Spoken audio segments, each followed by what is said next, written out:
Hello बच्चों, let's see this question. This question says a diverging lens of focal length f1 is placed in front of a coaxial with a concave mirror of a focal length f2. Their separation is d. A parallel beam of light incident on the lens returns as parallel beam from the arrangement. तो आपको बताना है कि option दे रखा है beam diameter और incident and reflected beams must be same. दूसरा है d equal to 2 times of f2 minus f1. आपका d दे रखा है f2 माइनस f1. और चौथा entire arrangement is immersed in water, condition will remain unaltered. तो यहाँ पर आपके पास हो क्या रहा है कि पहले तो की कॉन्सेप्ट की बात करें. की कॉन्सेप्ट, तो यहाँ कॉन्सेप्ट होगा combination of lens and mirror. Combination of lens and mirror.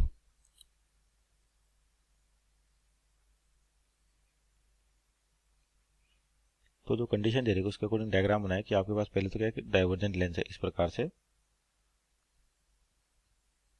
इसकी फोकल लेंथ कितनी देखिए f1 दे रखी है, और आगे जाके एक मिरर रखा हुआ है इस प्रकार से आपके पास. और कौन सा मिरर, कॉनकेव मिरर है. इस तरह से आपका कॉनकेव मिरर, तो इसकी फोकल लेंथ आपको f2 दे रखी है. और इन दोनों के बीच का जो सेपरेशन दे रखा है आपको d दे रखा है.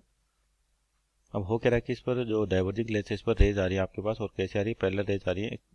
तो सपोज करिए इस तरीके से आपके पास पैरेलल रेज आ रही है. तो लेंस से पास करने के बाद होगा क्या कि आपके पास रेज डाइवर्ज हो जाएंगी इस प्रकार से, और मिरर पे गिरेंगी, डाइवर्ज हो जाएंगी इस प्रकार से, मिरर पे गिरेंगी.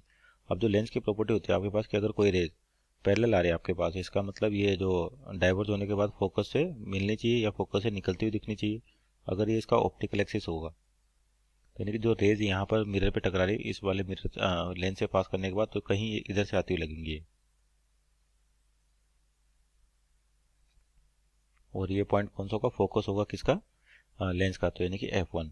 ये आपके पास लेंस की प्रॉपर्टी है कि अगर मान लीजिए पैरेलल बीम ऑफ लाइट आती है तो वो या तो फोकस से निकलती हुई दिखाई देती है या फोकस में मिलती है. तो डाइवर्जिंग लेंस के लिए क्या होता है, फोकस से आती हुई दिखाई दे रही है.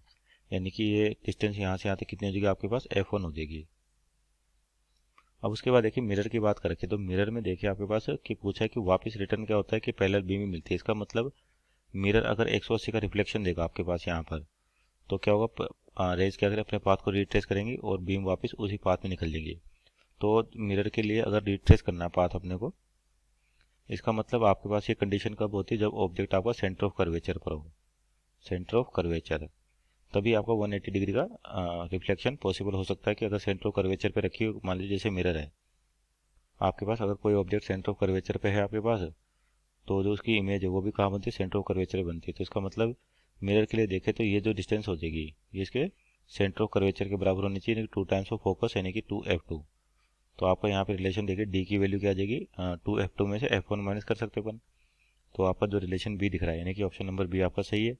और ए दिखा beam diameter of incident and reflected है, बी मस्ट बी सेम. तो ये भी सही होगा क्योंकि जिस डायरेक्शन में रेज आ रही है उसी डायरेक्शन में रिटर्न हो रही है, तो उनका बीम का डायमीटर भी आपका चेंज नहीं होगा. मीन्स ऑप्शन नंबर ए और बी तो सही है. सी दे रखा है डी f2 माइनस f1, तो गलत हो गया आपके पास. और चौथा कि पूरे अरेंजमेंट को अगर किसी लिक्विड में डिप कर दे अपने बाद, तो कंडीशन चेंज नहीं होगी. तो ये भी गलत हो जाएगा आपके पास, क्योंकि जो लेंस होता है उसका फोकल लेंथ आपके पास सराउंडिंग मीडियम पे डिपेंड करता है. अगर मीडियम चेंज हो गया तो आपके पास इसका फोकस चेंज हो जाएगा. मीन्स ऑप्शन नंबर डी भी आपका रॉन्ग होगा. Means option number A and B are our right answer. Hope you understood well. Best of luck.